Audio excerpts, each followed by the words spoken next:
Welcome to the Manila Bulletin Daily Rundown, where we bring you the latest stories that matter to Filipinos straight from the heart of the Manila Bulletin newsroom. Here is the quick rundown of today's top stories. Monday, September 23rd. Dismissed Mayor Alice Guo has now in custody and transferred to the Pasig City Jail. Authorities confirmed that dismissed Bamban Tarlac Mayor Alice Guo was transferred to the Pasig City Jail female dormitory from the Philippine National Police Custodial Facility.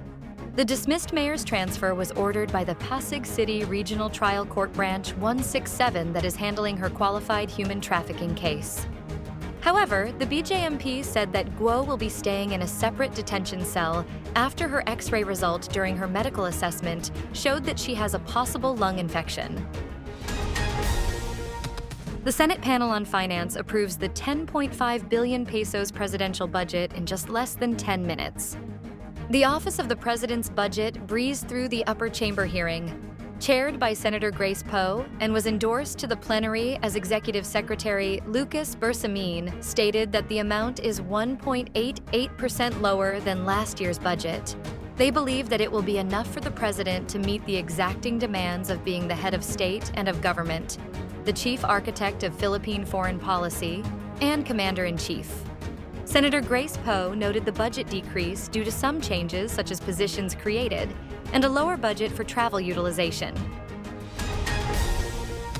Palace confirms that President Marcos didn't go to Singapore just for the F1 Grand Prix.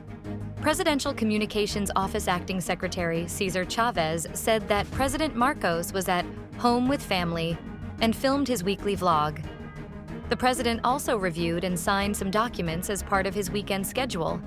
It can be recalled that last year, Marcos flew to Singapore to watch the finals of Formula One Grand Prix 2023 upon the invitation of Singaporean Prime Minister Lee Hsien Loong. His trip to Singapore came less than a week after his Indonesian trip for the 43rd Association of Southeast Asian Nations. In 2022, Marcos also visited Singapore twice. First when he traveled to Singapore for a state visit, and went back a month later for the F1 Grand Prix. President Marcos signs Magna Carta of Filipino Seafarers into law.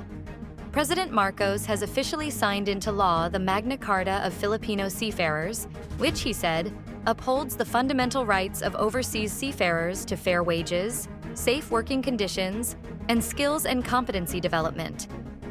In signing the Republic Act No. 1-2021, or an act providing for the Magna Carta of Filipino Seafarers, on Monday, September 23rd, Marcos said it is a collective acknowledgement of the sacrifices of Filipino seafarers. The Magna Carta will also strengthen the role of the maritime institutions and stakeholders by setting the standards for the quality of accommodation, food, medical care, and other services that are provided for seafarers. Representative Benny Abante Jr. says that the House Quad Committee will still hold hearings during break. Expect the House of Representatives to continue grilling the likes of Cassandra Ong, Alice Guo, and Royina Garma in marathon hearings even during the upcoming month-long congressional recess. This, as Manila's 6th District Representative Bienvenido Benny Abante Jr. bared over the weekend that the House Quad Committee would continue to hold its hearings during the break. The quad-comm has so far carried out 6 marathon hearings, and the rabbit hole uncovered by Abante and his fellow House members has been quite long. The Manila lawmaker said it will take more time for them to expose everything that needs to be exposed. Sports Director Alfrancis Chua is once again the Philippine Basketball Association Press Corps Executive of the Year. For the 3rd time in 6 seasons, San Miguel Corporation Sports Director Alfrancis Chua will be the recipient of a major award from the PBA Press Corps as it holds its 30th awards night on Tuesday, September 24th, at the Novotel Manila Araneta City.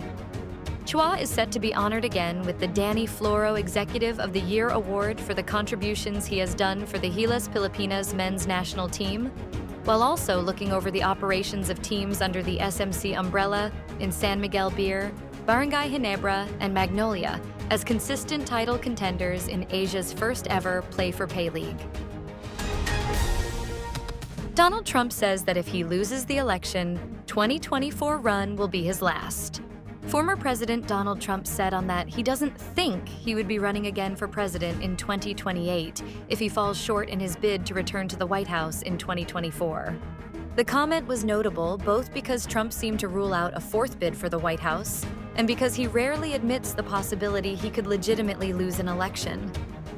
Trump normally insists that could only happen if there were widespread cheating, a false allegation he made in 2020, and he's preemptively made again during his 2024 presidential campaign.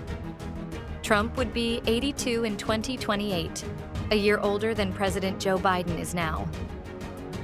Biden bowed out of the race in July following his disastrous debate performance and months of being hammered by Trump and other conservatives as being too old and erratic for the job. Stay updated with the latest news. Visit our website at www.mb.com.ph or follow us on social media. Thanks for tuning in to the Manila Bulletin Daily Rundown.